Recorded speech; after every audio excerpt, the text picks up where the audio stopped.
Assalamualaikum class. I'm your teacher. I'm just supposed to teach you genes and inheritance. Today the new chapter is going to start and be ready for the new lesson for as a new beginning. So class, तो आज हम लोग genetic variations इस chapter में पढ़ने वाले हैं. Genetic transcription, replication of DNA और ऐसी बातें आप सुनेंगे जो आपने कभी भी नहीं सुनी होगी, गारंटी. तो क्लास ये चैप्टर थोड़ा सा ये काफ़ी ज़्यादा लेंथी है. कोशिश करूँगी कि आपको अपने लेक्चर्स में एक एक चीज़ बहुत अच्छी तरीके से समझाने की कर लूँ ताकि आपको एक एक लफ्ज़ बहुत अच्छी तरीके से समझ में आ जाए. तो क्लास हम लोग यहाँ पे डील कर रहे हैं जीन्स एंड इनहेरिटेंस को. First of all, gene and inheritance कहते किसे, ये बात सोचने वाली है.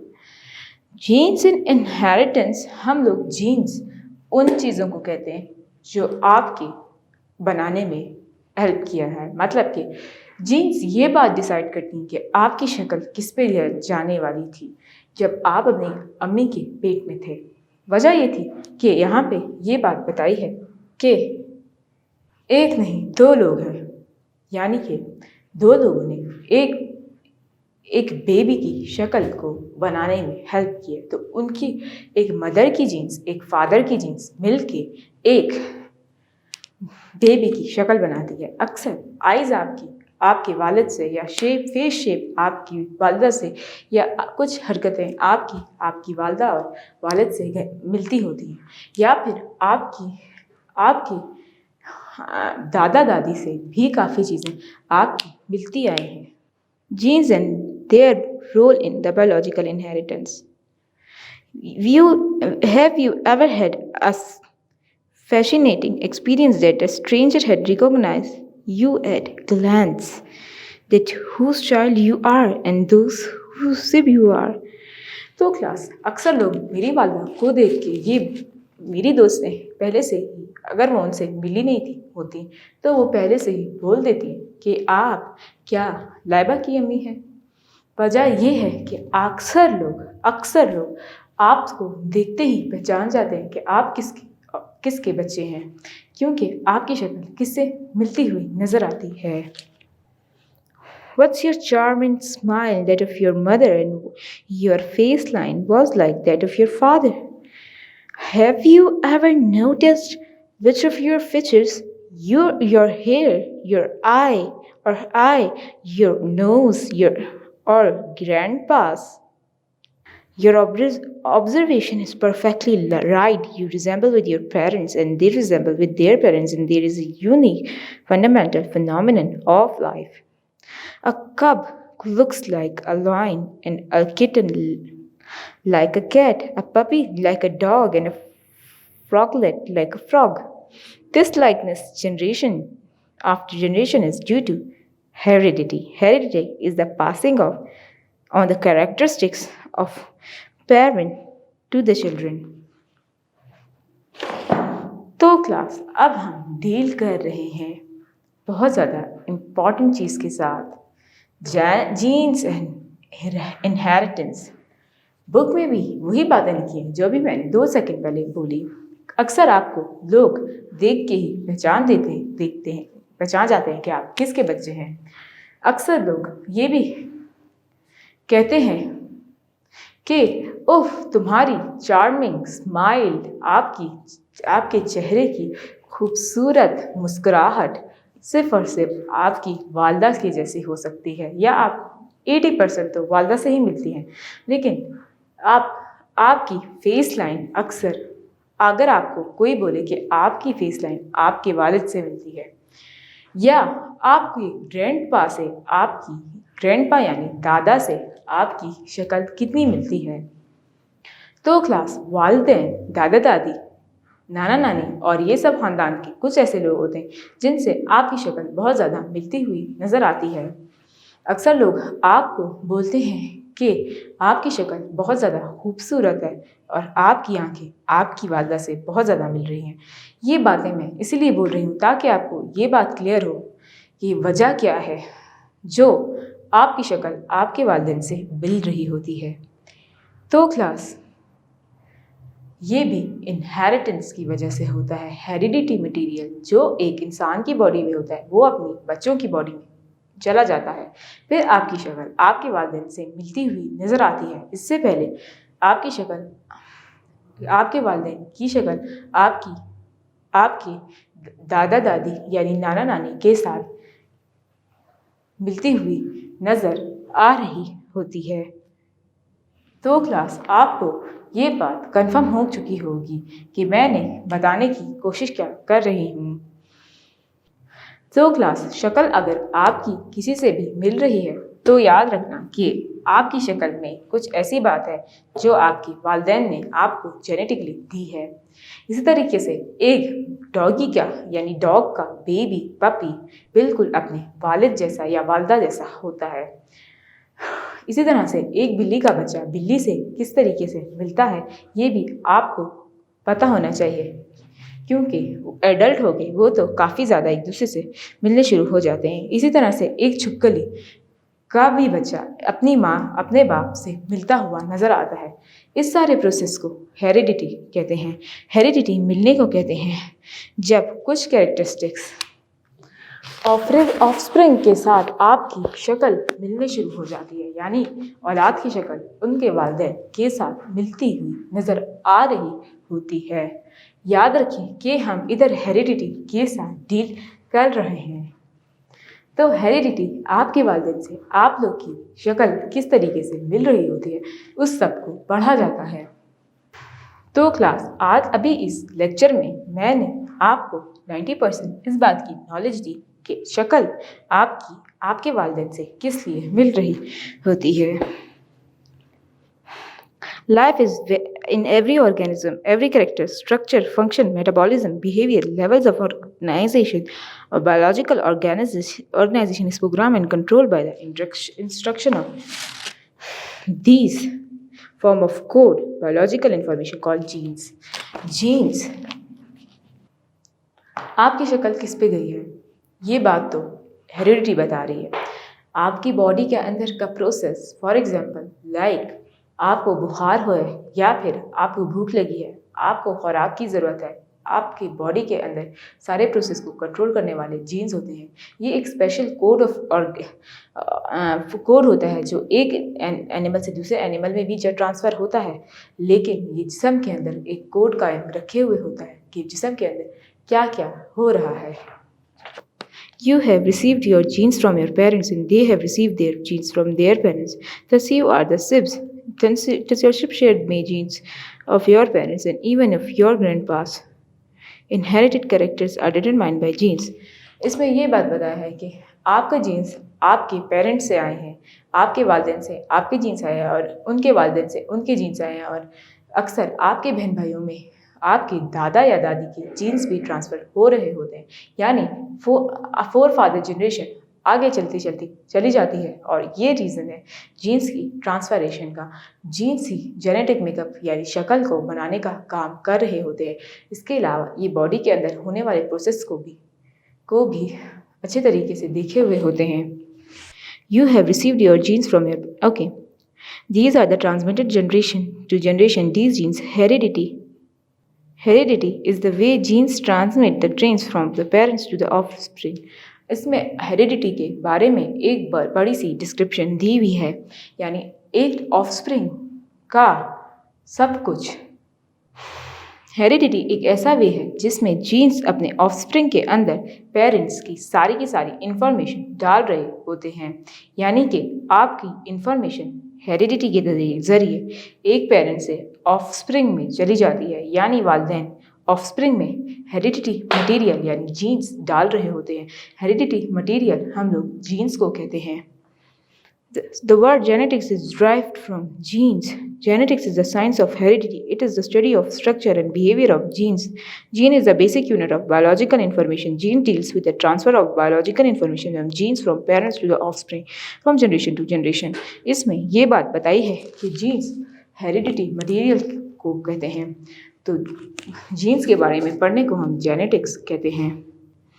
और जेनेटिक्स मिलने जुलने वाली, यानी कि एक औलाद से औलाद ने अपने माँ बाप से क्या क्या खसूसियात ली हैं उसको पढ़ने को हम हेरिडिटी कहते हैं। और हेरिडिटी जीन्स की मदद से आती है, और जीन्स कई बिहेवियर को हम जेनेटिक्स के अंदर पढ़ रहे होते हैं।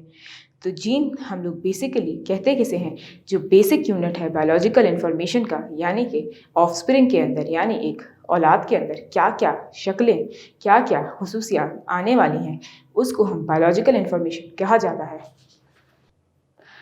Okay, gamete a vehicle of inheritance. मैंने गैमेट्स के बारे में आपको बताया था, शायद आपको पिछले लेक्चर में आपने को याद होगा कि मैंने गैमेट्स के बारे में आपको क्या क्या information the. Your life has started as a single cell, the zygote, and all the cell of your body arose from it through mitosis. तो आपकी ज़िंदगी स्टार्ट किस चीज़ से हुई है? आपकी ज़िंदगी गैमेट्स ने स्टार्ट की है जाइगोट के ज़रिए, और प्रोसेस ऑफ मिटोसिस। मिटोसिस एक स्पेसिफिक मैनर है या स्पेसिफिक तरीका है जिसकी वजह से सेल डिवीजन होती है। ये आपने 9th क्लास में पढ़ा हुआ होगा। It was not just an ordinary cell, rather it was the pioneer respective of your identity. Its nucleus had a complete program of code and genetic information. इसमें ये बात बताई है कि इसमें आपकी आइडेंटिटी छुपी हुई है, यानी गैमेट्स में आपकी आइडेंटिटी, आपकी शक्ल मौजूद होती है। तो बॉडी के अंदर कुछ चीज़ें ऐसी रिसीव हो रही होती है जो जीन्स की फॉर्म में आपको सामने मौजूद में आ रही होती है। तो वो आपकी बॉडी हर वक्त, जब आप बनने से पहले, आपकी पैदाइश से पहले जाइगोट थे, जब आपके अंदर जेनेटिक इन्फॉर्मेशन आपके वालिदैन से आ रही थी। The development of entire personality, all the stages of life, embryo through baby, childhood, youth, old age, and under the direction of control set of genes are very personal. Your very personal genome. इसमें ये बात बताई है कि आपके अंदर काफ़ी ज़्यादा स्टेजेस पाए जाते हैं, बेबी से चाइल्डहुड, चाइल्डहुड से यूथ, और यूथ से ओल्ड एज। तो ये सब आपकी बुढ़ापे से आपकी जवानी तक, और आपकी जवानी से आपके बचपन से लेके बुढ़ापे तक एक एक चीज़, एक अज़ा को कंट्रोल करने वाले जीन्स हैं कि आपको किस टाइम बूढ़ा होना है और किस टाइम जवान। और वो सब काम जीनोम भी, जो पर्सनली उसको जीनोम बोला जाता है, जीन्स और जीनोम दोनों एक ही चीज़ है।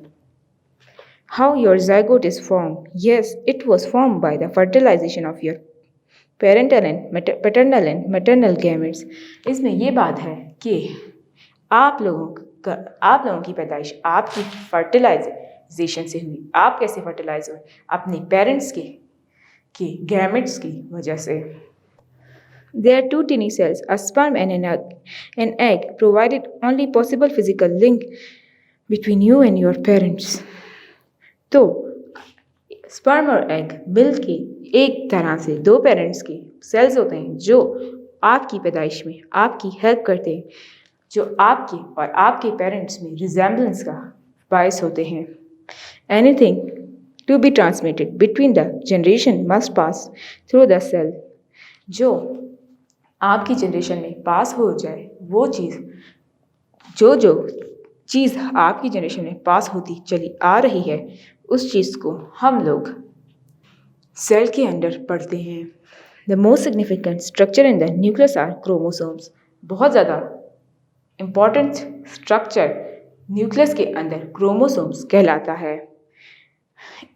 क्रोमोसोम्स हमारे पास किस तरीके से वजूद में आए, वो था वेल्डर नाम का एक साइंटिस्ट जिसने 1876 में ये चीज़ को 1876 में इस चीज़ को वजूद में लेके आया।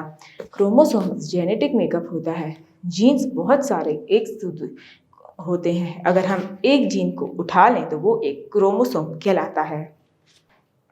Organism have number of chromosome and there specific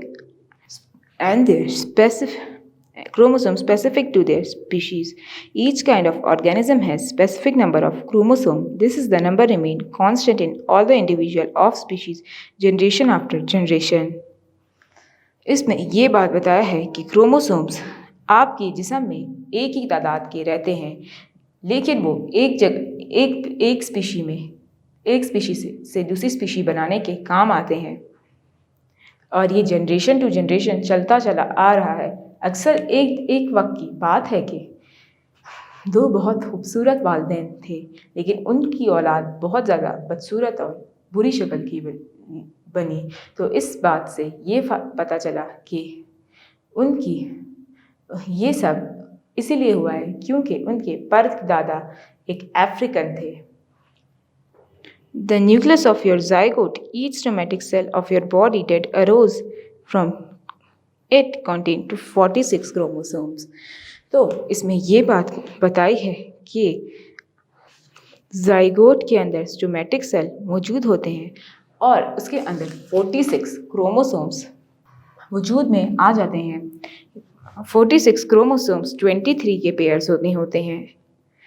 20 garden of pea it has 14। हम इंसानों के it's diploid 2n of our number.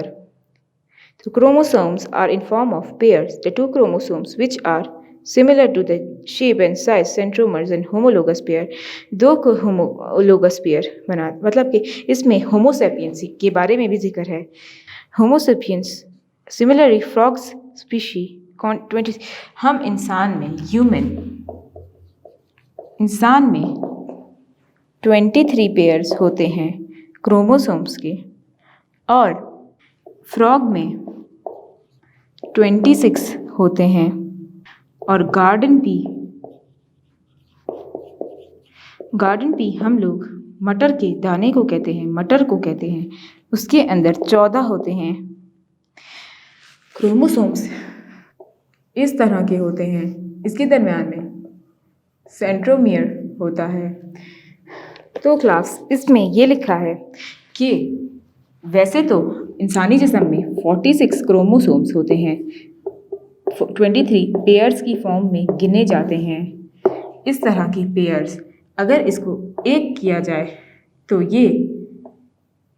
ये इस तादाद में आ जाते हैं।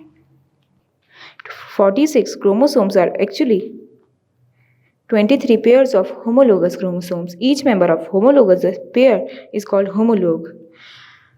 यहाँ पे 23 क्रोमोसोम्स होते हैं, हमारे जिस्म में 23 क्रोमोसोम्स होते हैं। अगर उनको इंडिविजुअली काउंट किया जाए तो वो 46 हो जाते हैं। 23 pair of homologous chromosomes, each member of homologous pair is called a homologue.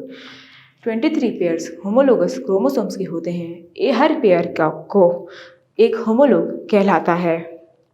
One homologue of each pair comes from the father. एक होमोलोग जो हर पेयर का होता है वो वालिद से ओके आता है और एक homologue from another one comes from mother. Thus, every cell in your body had 2 sets of chromosomes, 23 sets of chromosomes, one haploid and 23. And paternal origin has contributed by sperm nucleus, and while the other of haploid 23 maternal has come from the egg nucleus. These 2 sets of chromosomes have provided the physical basis of your heredity. तो आपके जिस्म में chromosomes किस तरीके से बनते हैं?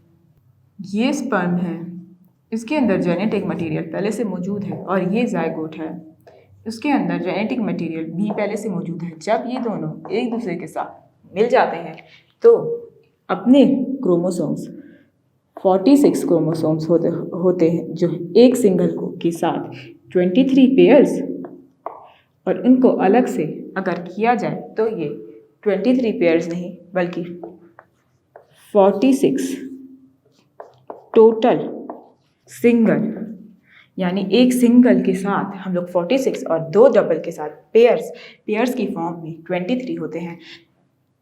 तो ये जेनेटिक मटेरियल एक दूसरे के साथ मिलता है। आपके अंदर एक तरह से जो सेल है, इस टाइम एक सेल में क्रोमोसोम्स है और क्रोमोसोम्स किस तरीके से वजूद में आए हैं कि एक क्रोमोसोम आपकी वालिदा का है, एक क्रोमोसोम आपके वालिद का है, और वो क्रोमोसोम्स मिलके आपका जेनेटिक मेकअप करते हैं, यानी आपकी शक्ल को बनाने में हेल्प करते हैं। ये सारा इन्फॉर्मेशन, ये जो सारे इन्फॉर्मेशन एक जगह से दूसरी जगह जाने का प्रोसेस है, वो सब हेरिडिटी मटेरियल में आ जाता है। फिर से क्लास एक रिव्यू देती हूँ। ये बहुत इंपॉर्टेंट पैराग्राफ है। इसके अंदर काफ़ी कुछ ये बताया है कि ऑर्गेनिज्म के अंदर क्रोमोसोम्स कितने होते हैं। तो एक मेंढक के अंदर 26 पेयर्स होते हैं। तो इसका मतलब एक एक करके इसमें 40 से ज़्यादा हो जाते हैं। तो इसके अंदर गार्डन पी के अंदर भी बहुत ज़्यादा क्रोमोसोम्स मौजूद होते हैं, जो पेयर्स की सूरत में 14 दाने होते हैं। इसके अलावा इनहेरिटेंस के बारे में बहुत कुछ बताया है। यहाँ पे आप ये देख सकते हैं, स्पर्म और एग एक दूसरे के साथ मिलके अपना जेनेटिक मटेरियल ऑफस्प्रिंग बनाने के लिए कर रहे हैं। ये अभी आपका सेल है, इसके अंदर बहुत सारे क्रोमोसोम्स की मटेरियल है। अगर इसको डायग्नोज किया जाए तो इसके अंदर टोटली अमाउंट में 23 पेयर्स हैं, और एक एक करके काउंट किया जाए तो 46 है। इनमें से इस तरह के क्रोमोसोम्स पाए जा रहे हैं। ये वाला क्रोमोसोम आपके पैटर्नल मीन्स के फादर साइड का है, और ये वाला क्रोमोसोम आपकी मैटरनल यानी आपकी मदर साइड का है। Where are genes located? Each chromosomes carry a number of genes on it. Genes are linearly arranged at a specific position on chromosomes. The position of gene on the chromosomes is called locus. It is its home. Linear order of gene loci. So, on the homologue corresponds to that of its parent homologue. इसमें आपको बहुत कुछ बताया है कि एक gene की position वैसे होती किधर है। ये आपकी क्रोमोसोम्स के अंदर होते हैं। क्रोमोसोम्स और जीन्स एक ही होते हैं, तो उसके जीन जो है क्रोमोसोम के ऊपर एक लोकस जो मौजूद होता है, उसके ऊपर मौजूद होते हैं। Karyotype is entire chromosome complement an individual cell. इसमें ये बात बताया है कि कैरियोटाइप एक तरह का कॉम्प्लीमेंट है, यानी एक तरह का इंडिविजुअल के अंदर कॉम्प्लीमेंट और सेल है। ऐसा इंडिविजुअल एक सेल को पूरे को कैरियोटाइप कहा जाता है, जिसके अंदर genome the total amount of genetic material in a chromosome is the set of an individual. इसमें ये बात बताया है कि जीनोम कैरियोटाइप एक पूरा सेल के अंदर जो जीनोम मौजूद होता है, उसको जेनेटिक मटेरियल के ज़रिए बताया जाता है। All these present on a chromosomes are linked to each other. ये सारे क्रोमोसोम्स एक दूसरे के साथ अच्छे तरीके से लिंक्ड किए हुए हैं। All genes present on a chromosomes are linked with each other. This phenomenon is of staying together. Genes एक दूसरे के साथ अच्छे तरीके से लिंक्ड होते हैं या लिपटे हुए होते हैं हर सेल के अंदर। Genes of chromosome is called linkage. हर जीन्स के ऊपर एक दूसरे के साथ लिपटे हुए होते हैं और अटैच होते हैं। जीन्स इसके ऊपर मौजूद होते हैं क्रोमोसोम के ऊपर, तो इसको हम लिंकेज कहते हैं। Chromosomes move in riding genes in a block in a linkage group. So class linkage group असल में होता किस तरह का है कि जीन्स लिंक होते हैं। तो क्लास लिंकेज के बारे में भी इधर बताया है। जब सारे जीन्स एक दूसरे के साथ लिपटे हुए एक क्रोमोसोम्स के अंदर ही क्रोमोसोम्स यानी लोकस जहाँ पे जीन्स मौजूद होते हैं वहाँ पे क्रोमोसोम के ऊपर ही मौजूद होते हैं और लोकस के अंदर जब जीन्स लिपटे हुए होते हैं तो इस प्रोसेस को लिंकेज कहा जाता है। तो लिंकेज ग्रुप तब बनता है जब बहुत सारे जीन्स बहुत सारे क्रोमोसोम्स के ऊपर ही एक सेल के अंदर ही मौजूद होते हैं। जैसा कि मैंने आपको क्वांटिटी ऑफ क्रोमोसोम्स के बारे में अच्छे तरीके से बता दिया था। क्रोमोसोम्स ये हैं, टोटल नंबर ऑफ क्रोमोसोम्स मैं बार बार रिपीट कर रही हूँ। इंसान के अंदर 23 क्रोमोसोम्स होते हैं। 23 क्रोमोसोम्स को डबल फॉर्म में काउंट किया जाते हैं। 23 पेयर्स ऑफ क्रोमोसोम्स यानी 23 जोड़ियाँ क्रोमोसोम्स की हमारे सेल्स के अंदर मौजूद होती है। याद रहे हमारे हर सेल के पास क्रोमोसोम मौजूद हैं। हमारे जिस्म में सबसे छोटे से छोटे ज़रा उसके ऊपर न्यूक्लियस मौजूद होता है। न्यूक्लियस के ऊपर ही क्रोमोसोम मौजूद होते हैं और क्रोमोसोम के ऊपर ही जेनेटिक इंफॉर्मेशन जेनेटिक कोड मौजूद होता है।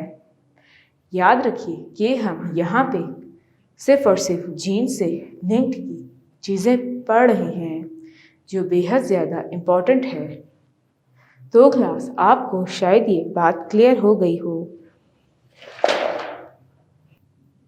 तो अब हम आगे ही एलील्स के बारे में पढ़ेंगे।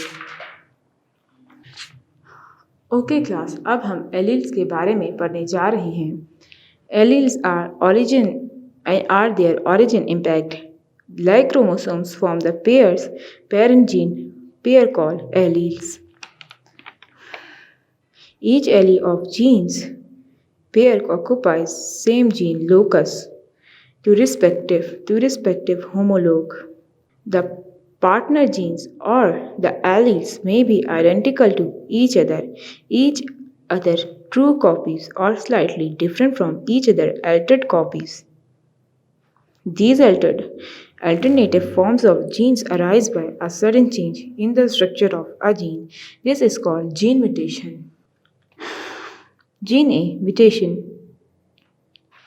तो क्लास यहाँ पे आपको लोकस के बारे में बताया है।